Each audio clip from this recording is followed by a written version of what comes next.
Hello, everyone, and welcome to another episode of Women Winning Wednesdays. I am your host, attorney Elsa W. Smith, the owner of the law offices of Elsa W. Smith, and the host of Women Winning Wednesdays. I'm so glad that you're joining us today. The mission of not only my firm, but this show is to empower women through estate planning. And one of the benefits of this show is that we not only give you free educational content, but we also bring you some pretty influential guests with amazing personal stories. I enjoy bringing you guests who are making a positive impact in our community and work towards empowering women. So today's guest fits that bill perfectly. If you know Peggy Morris, then you know her true love and passion for sisterhood. She's a native of Baltimore. Peggy received her Bachelor of Arts in Sociology from Morgan State University. Her professional career spans over 30 years in the telecommunications industry, 8 years in the nonprofit arena, and 8 years in county government. Most recently, Peggy retired from the Prince George's County government in the Office of Community Relations. Peggy grew up with five sisters, and their parents always encouraged them that no matter what, they were to stick together. And today, that sisterly bond is perpetuated through Sisters for Sisters Network Incorporated. And as president and founder of Sisters for Sisters Network, Peggy, along with her cousin, Audrey Dixon, and two friends, Sharon J. Bullock and Dee Adams, saw a need to create a platform to allow like minded women to come together to exchange information, resources, and contacts to encourage each other to push each other forward to follow their dreams. And without further ado, I'd like to welcome Peggy Morris to the show. Welcome, Peggy. Thank you. So good to be here. It's wonderful. It's wonderful to have you. Um, it's really a treat for me because I've been looking forward to this interview for the longest time. So not only are you a friend, I've admired all the stuff that you do, which we're going to get into in the interview. But now I have you on the show, which is fabulous. My So, pleasure. so before we talk about Sisters for Sisters Network Incorporated, I want the audience to get to know a bit more about your journey. So, if you would share with us a couple of significant personal challenges you faced on the road to success and how did you overcome them? So, if we talk about me, there's a lot of years of conversation. And to try to keep it short, um, grew up in East Baltimore, five wonderful sisters and a brother. Um, I lived in a household where there was a lot of love, but there was a lot of tension as well. Mm, And for a long time, trying to understand what that was all about. Um, so we dealt with domestic violence in my household. mm, Um, it took me until I was about 24 to 25 to understand what that was all about. And um, it was more about losing my brother in a drowning accident. So sorry.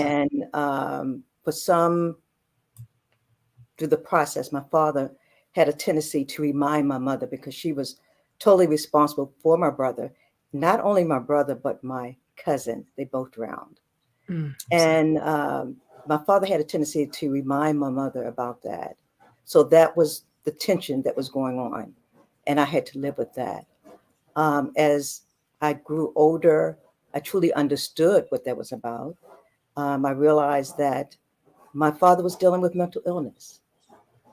Back during that day, they didn't talk about mental illness as being that. It was they would say you were crazy, okay. Mhm. But as I went through life, I realized and was learned from other family members what actually happened with my brother and cousin. Um, as I moved into adulthood, traveled through life, and began to work in corporate America. And I saw corporate America in a different light as well. Um, if you talk about challenges in life, I guess I could say I'm kind of blessed, not really having any serious issues, let's say with people or locations where I live or whatever. But I do remember, and you have to keep in mind, this is not like yesterday. I'm talking about in the early 80s and 90s, probably maybe before you were even born. But it was a period in time where I loved my job. I loved the people I worked for, but I saw discrimination. Hmm. It's a little bit different when it impacts you. Indeed. And I can say I was kind of blessed in a way because I was fortunate enough to work in a department where I actually saw this. And the senior manager was a person who would, on the weekend, go out to this particular university and play golf.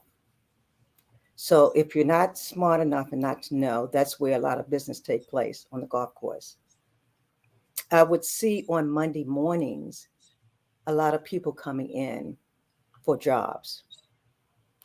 Um, and so, as a minority in that department, there were many, many opportunities that were not given to us as Black folks.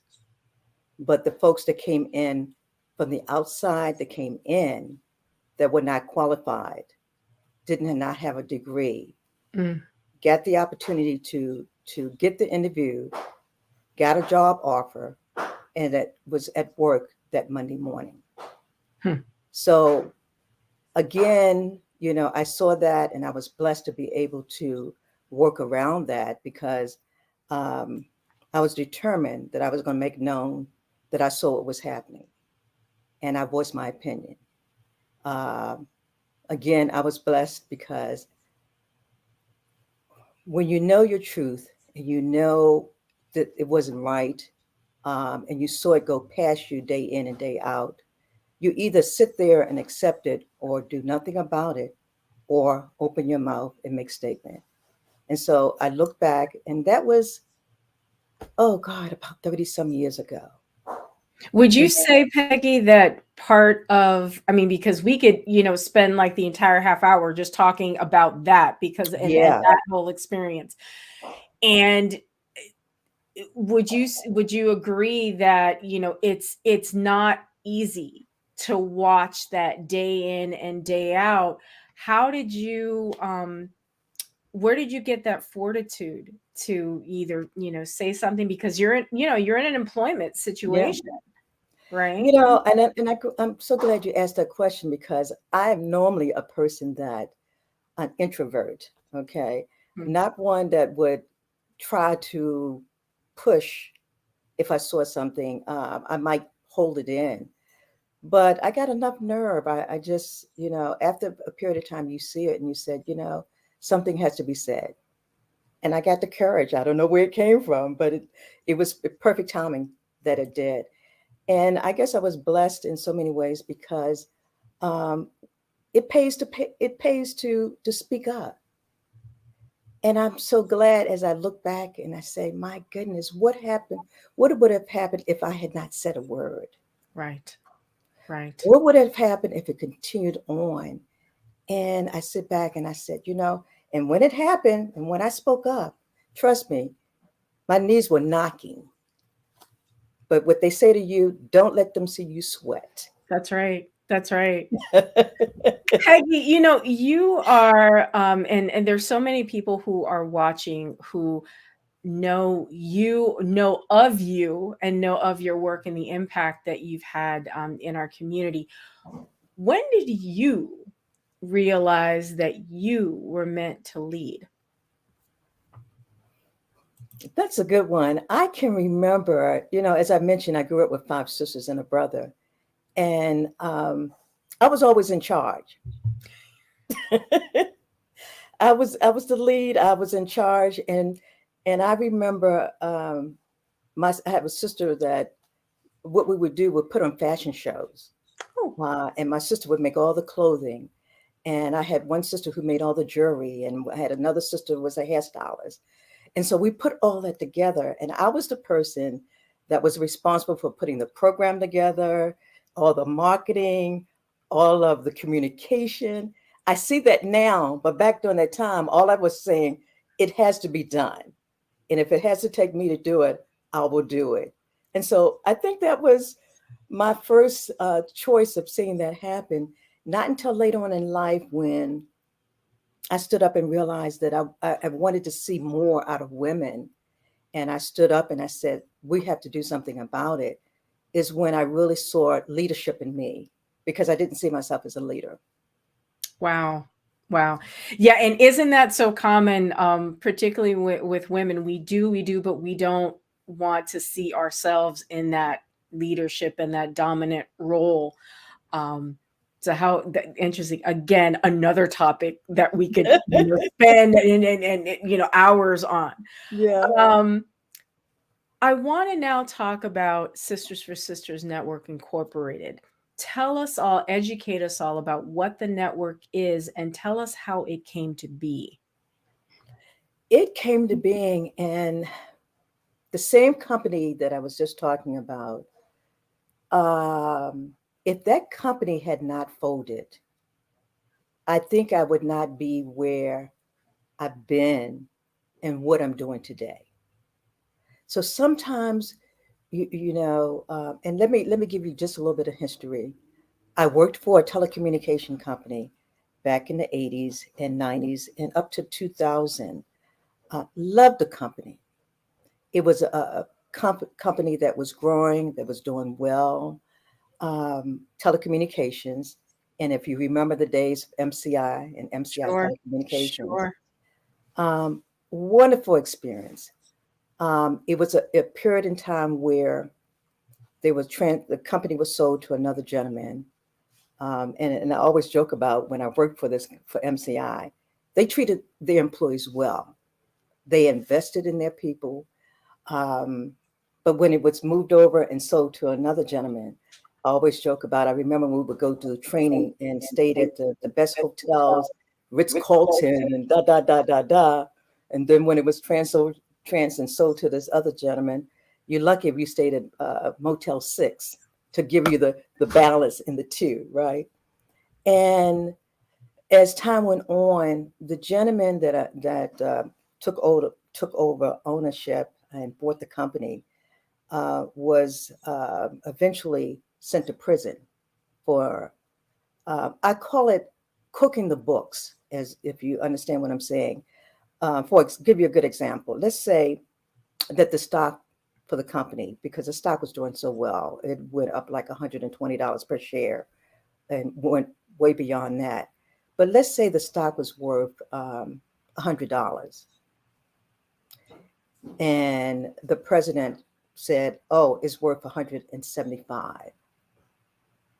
And when it hit Wall Street and it hit the community, and found out it was only worth $20. mm, Okay, that's what I'm talking about, cooking the books. yeah, And so when that happened, the company began to fall. right. And eventually, at that time, um, they had to start laying people off. They had to release people. And at that time, that was like 2002, um, I was one of them. And it was, to me, it was a blessing because I had been with the company for 23 years. But at the same time, I was released with 18,000 other employees. And if that had not happened, I probably would have been still with that company. I probably would have retired from MCI, but it happened, and it allowed me to venture out and took me into a whole different world, Okay. a world that I could not even today say that I probably would have been engaged or involved in, and that's with networking. Um, Ah, mm, when I was waiting for this transition to be released from MCI, I can remember very distinctly. I went over across the street. I was working at Tyson's Corner, and I went over to the mall, and there was a bookstore.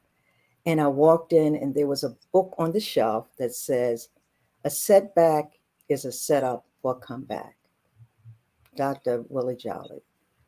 And I had enough money to either buy lunch or the book, or I might have had enough to buy both, the lunch and the book.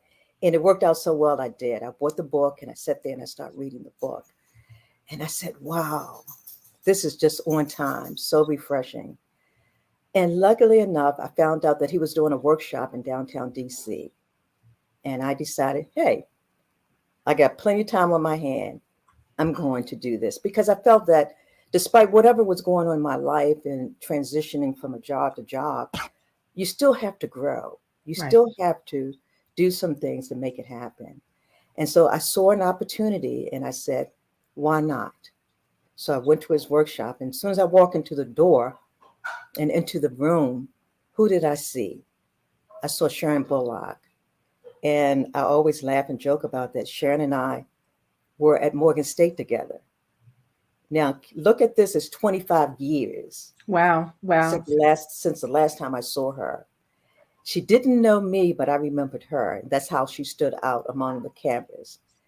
And that brought us together. That reconnected us. Right. And we were in the room together. And life took us on this journey that today I can't even believe it's been 20 years. And that's really like the I guess the beginnings, the seeds, the seedlings of what was to be Sisters for Sisters Network. Network. Yeah. Wow. Wow. And let me tell you what happened. Dr. Willie Jolly had told us that he was going to be speaking at this very powerful networking conference. And he said, y'all guys should come and go. Well, I have a cousin who was planning to open up a nursing staffing business. Sharon wanted to open up a boutique, and she had a friend who was in the makeup line. And so we said, okay, look, it's 4 of us. Let's go. And so we showed up at the BWI airport, and I said to them jokingly, look, guys, we're going to this powerful conference. We need to be somebody. And they laughed at me. They really, I'm looking back, they laughed and they said, what are you talking about? I said, look, we're going to this conference. And I said, it's 4 of us. We're sisters. We're not biological sisters, but we're sisters. And then the word network. And so we got to Cleveland. That's where the conference was. And the first thing folks wanted to know, well, who were we? And I said, we're Sisters for Sisters Network. I love it. It clicked. They got it. And, I sat there and I said, I hope and pray there's not another Sisters for Sisters Network up here, because we would be in real deep trouble, right?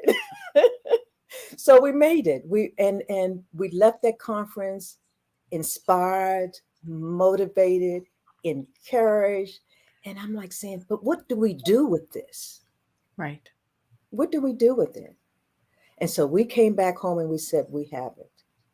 And so we said, we're going to take the name and we're going to go to Baltimore and register our name at the state of Maryland. And that's been history, 20 years strong. Wow. So, help us to understand. So it's definitely a network organization. It's Sisters for Sisters. So we're obviously, we're serving women.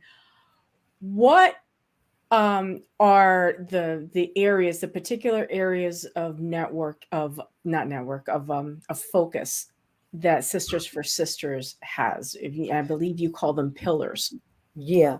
Let me give you a clear understanding. When we started out, we had no clue what we were doing. Okay. But we did know that there was a need. We realized there was a need that if we could come together as women, like-minded, because you have to be like-minded if you're going to talk and talk the same language. Absolutely. And all 4 of us wanted to start our own business. Okay. So that was the key. And that was entrepreneurship. And we figured, why not network, and why not let's support you first. And then when we get you up and running, then we'll support her. and get her up and running. And then we worked around the room, the four, just the four of us, and we made it happen. Each one of us were able to follow our dreams. We started our own business, supporting each other. And so we said, well, why not let's bring other women in? Because there's got to be other women who wanted to want to, start their own business or organization. And it grew from there. We had women coming every month, but coming in, and we were allowing them to showcase their business or showcase their vision, what they wanted to do. And it was our responsibility to push and help them. And that went on. And I can tell you, it was so many women. And today I meet women that I haven't seen in years, or I've forgotten who they were. And they come up to me and say, you know what? I thank you. And I'm like, thank me for what? And they said, because you had a networking event and you let me come in and showcase who I was. So that does something. That, number one, inspires women to realize that they could do it. Well, that leads to the follow-up question that I have for you. Why is it so important for women to have that safe space so in order to be in community? Why is that so important? It's important because we need space to be able to think. Okay, think out and think outside of the box. You need the space to be able to feel comfortable that whatever you say stays in this room. And it doesn't have to all be negative. Okay, but you still want to be able to say, if I say something, I don't have to feel that I should have not said this out of my mouth. You want a space that you can grow. And this is happening because women come back month after month after month. And it makes me feel good and makes me proud to see growth in these women that have come maybe 3, 4, 5 years ago when they didn't have a vision. They didn't have an idea what they wanted to do. And now you see they turned it around. They got their own business. They got a staff. They're doing amazing, amazing things. That's what this is all about. I want to double back to my previous question because I didn't. I feel like we just kind of rushed over it, and I don't want to do that. Okay. About the four pillars. Now, going on your website, I know you focus on domestic violence awareness, entrepreneurship, health and wellness, and education and mentoring. Can you speak briefly on each one of the four? Yes, and that's why I wanted to give you a little bit more history of where we started at the beginning. And so as I mentioned, we had so many women coming in, and it was about 2010 or 11. I said to myself, keep in mind, you have to begin to talk to yourself in a good way, right? And I went to bed one night and I said, what more can we do to add value to women? And I began to realize I was listening to what they were saying because the conversation began to change. And women were talking about domestic violence. And women were talking about health and wellness because women were dealing with breast cancer and they were dealing with all kinds of physical ailments, illness that were impacting their lives. And so we noticed women were talking about, well, what about education? What about our babies? What can we do to save them? And then we always kept entrepreneurship in the mix of what we did. And so I woke up the next morning and I said, I got it. The 4 in our name stood for something. And I realized the 4 meant, after doing some research, it's balanced. 4 means balanced. And so I took the 4 and I set up a committee for domestic violence. I set up a committee for health and wellness. I set up a committee for education and mentoring and set up a committee for entrepreneurship. And then I gave each officer a committee. So in my case, my committee is domestic violence. I took that because I have a serious concerns about domestic violence because I experienced it as a young person. And I'm always concerned about our babies, what our babies are dealing with living in that type of environment. So what we do on these individual committees, we talk about those issues. We go back and look in the community and see what is going on and how we can add value collectively. So, for example, domestic violence. There, it's that month of October that we focus on domestic violence. But domestic violence is every day. We have to talk about it every day. And so we, although we look at those four areas and these committees work amazing, I decided that I wanted to have an outside platform, which is what we now call Four Sisters Live. And I've taken those four areas and moved it over to that platform. So that way we could have the community engaged and involved and have people who have the expertise to come onto our platform and what? Talk about domestic violence, talk about health and wellness, talk about education and mentoring and entrepreneurship. So that's another one of our babies as well. Wonderful. And you got ahead of me because I was just gonna ask you that, but it just shows you that we're just on the same wavelength. So I love it. Um, when you think about what, an ideal member of Sisters for Sisters Network, because you've been growing. You started out with 4 women, and now you've got hundreds of women who are members, hundreds plural. Just want to emphasize that. What does that ideal member look like?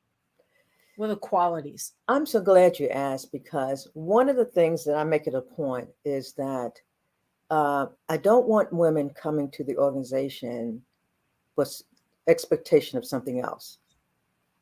I want them to be clear as to what we do.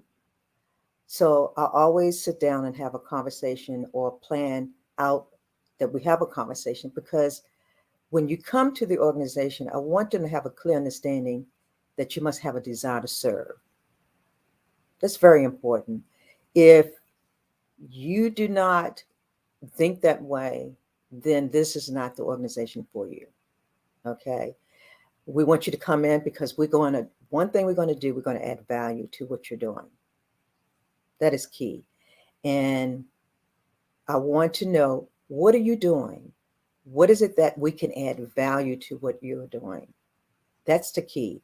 And if we have not done that, then we have not done our job. And so when I know what you're doing, I'm over here thinking, who are the individuals that I need to connect that person with to make that collaboration work? So an ideal individual will be, we love everybody. Anybody who wants to come and add value, but trust me, on the other side of that, we're going to be able to help you as well. So it's a partnership. So, and because this is on the internet and people from all over are watching this, just to be clear, what are the areas that Sisters for Sisters Network Incorporated serves? Where do you get your members from? Well, we're actually in what they call the DMV, which is the Baltimore, Washington, Virginia area. Um, the core group is in Maryland, in the area of Prince George's County, Washington, D.C., Baltimore, all around the metropolitan area. But see, the beautiful thing about that is, and I'm so glad, see, you are so on point. I love you for this. We've been doing things over the years, and we have already committed in 2023 that we're turning the corner of our 20 years and that we're going to start focusing on affiliates. I have been approached many, many times, and it's because of the Power Networking Conference. That conference I've attended every year for 20 years. Okay.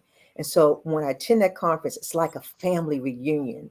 And we're getting women that are coming to me and said, we need something like what you're doing in Maryland and California. Can you bring that to North Carolina? What about Florida? So we're getting this, and I'm like saying, I think it's time. I think it's time for us to start moving into a different direction. And so our first location will be Baltimore, which is actually my hometown. So I got some key people in Baltimore that are going to help us grow and build our network to expand to do more.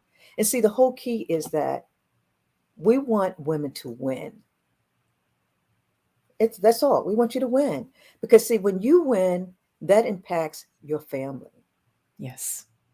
When it impacts your family, then it goes out into the community.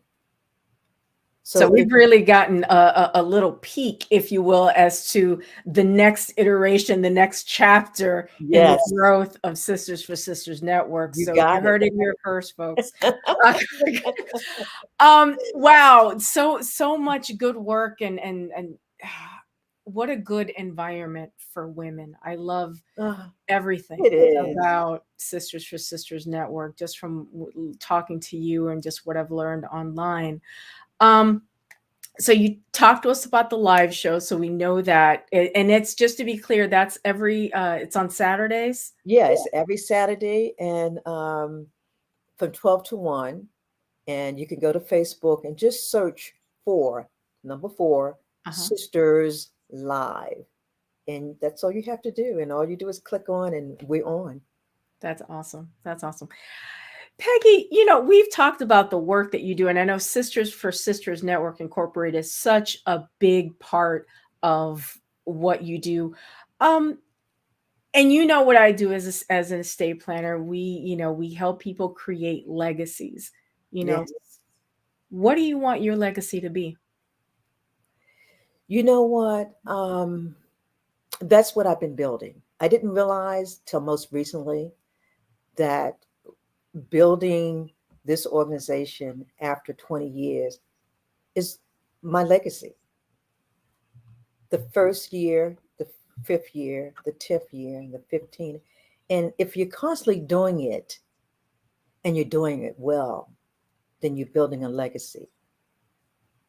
I love that. So I want my legacy to be that we're leaving something because in 10, 20, 30 years, it's going to be a new day. But I hope that what we have done has had some impact on our young people, that they can take it. We're passing the baton to them and let them run with it. Absolutely. That's what I want to do.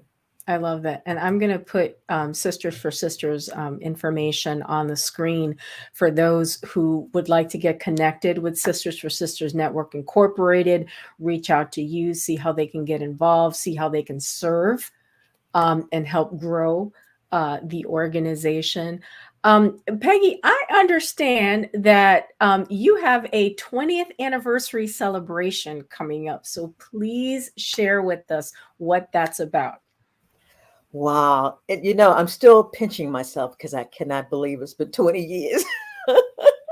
So that means when I started this, I was, well, anyway, that's another conversation. But we are celebrating 20 years of excitement, empowerment, connection, women that have been able to understand our vision, Mhm. women who get it. Let me put it that way. And we're going to celebrate, and our guest speaker is going to be, if anybody knows Joel Diamond Taylor, she was the first woman who embraced us when we attended the very first Pound Networking Conference. And if anybody knows anything about Dr. George C. Frazier, anybody knows Dr. Willie Jolly, anybody who knows Linda Clemens, Mhm. this is the core of what we do. They are actually our mentors. We all need somebody that is above us that we can grow and feed off of. Well, these individuals are the ones that I feed off of, that have allowed me to do what I do to help the women that are part of the network. And I just been blessed. I've been blessed to be connected, and um, it's just been an amazing journey. For people who want to attend, the date of the celebration is next month. It's in November, right? Yes, it's Sunday. It's a Sunday event. It's Sunday, November the 6th, and it's from 11 to 3. And it's going to be at the Country Club of Woodmore. If you're familiar with Prince George's County, it's a country club there. And can And they we're get bringing, the details yeah, on the website that I have on the screen? Okay. yes, they can go to the website, and there's some information where they can get details about the event and the cost, and they can purchase their ticket as well. All we want is to say to women and to men, this is not only just strictly for women, because Dr. Frazier is going to be there, Dr. Willie Jolly. So there are going to be men. And it's very important that people understand that we have 4 advisory that are men that make up our organization, because we want them to understand what we're doing so that they can add value and understand what we have to do collectively. So although we're women, we do have brothers that are part of us as well. And so I just say, come. We are excited about what is about to happen, and we just want you in the room. I love it. I love it. Peggy, it's been a joy, and I know that we went over time, but I have been loving this conversation so much that I believe in like letting things happen organically. And this is this intersection, this of our concentric circles, meeting your world, my world. I'm thankful. I'm grateful. I walked into this interview with a heart of gratitude that I know you, Oh, gratitude that we are friends, and I look forward to any and all collaborations that happen organically as a result of this. Um, a couple things right before we go. One, okay. how can we support you on social media? Is it reaching out to you? If you're on LinkedIn, tell us where we can find you. You know what? Again, we're on a mission, and the more of us coming together, green, white, brown, blue, purple, it doesn't matter. We just need to come together. It's so much talent in our community alone that why not? Hmm. Why not can we get together and cross pollinate, I would say, and just share information and resources? That's the key. If we could understand the power we have when we come together, more than one, we got it. Absolutely. And I know that people, you have a LinkedIn profile, so they can just find you on LinkedIn, typing in Peggy Morris. And as we featured before, there's the Sisters for Sisters Network website. I'm going to put it up one last time before we wrap up. Beautiful. Peggy, because I really, really don't want to let you go, but I have I do have one more I'm question to ask. sorry we went over time. No, this is fabulous. What inspiring message would you give to professional women? And we have a lot of professional women watching the show who are, say, in between careers, and they're trying to determine what the next right move is, to quote something that Oprah said. What is the next right move? What advice would you give to those women? You know what? The key is, I would say, integrity. Know who you are, because I tell you one thing for sure, it will follow you. It will follow you. You less expect, you'll be surprised how things that have happened in the past, if it is not right, it's going to surface one way or the other down the road. So I say to you, number one, treat people right the first time so that you don't even have to worry what you said or did, because you know it was right. Wonderful. Wonderful. Peggy, everyone, Peggy Morris, president and one of the founders of Sisters for Sisters Network Incorporated. Peggy, it's been a joy. Thank you so much for Likewise, sharing. Elsa. Thank you so much for giving us your time, and sharing this platform with me. It's truly been a joy. And don't leave. Don't leave. I'm going to send you backstage, but don't leave. Everyone, Peggy Morris. Peggy, it's been a joy, and I'll talk to you shortly. Back at you so much. Thank you for the opportunity. You're so welcome. All right. Everyone, what a phenomenal interview. Yes, we went over time, but it was so worth it. There were so many good nuggets there. And quite frankly, anytime you get to have Peggy Morris on your show, if you that's a big win. So I'm really glad that we were able to have her on the show. And to recap, we talked about legacy, and we talked about what her legacy is. And she's been building, Sisters for Sisters Network Incorporated, along with the power of other women together for 20 years, for celebrating 20 years. And that's a huge part of her legacy. And I want you to think about what your legacy is. And it can take different forms because we're different people. We're called to do different things. So I want you to think about that as we close out the show. And remember, if you do need assistance with your estate planning or creating your legacy, I invite you to give our office a call. We serve the state of Maryland as well as the District of Columbia. The number, you've seen it on the bottom of the screen, 410-995-7719. Don't forget also, because this is also streaming on YouTube, LinkedIn, particularly YouTube, go on our YouTube channel, subscribe, support us. Help. We're on the mission to grow to 500 subscribers. We're almost there, and with your help, we can get there. So be sure to check out all the free educational content we have on YouTube channel. That's at Elsa W. Smith Law. I want to thank you all for joining us on another episode of Women Winning Wednesdays. It's been a joy to be with you, and I will see you on our next episode. Take care.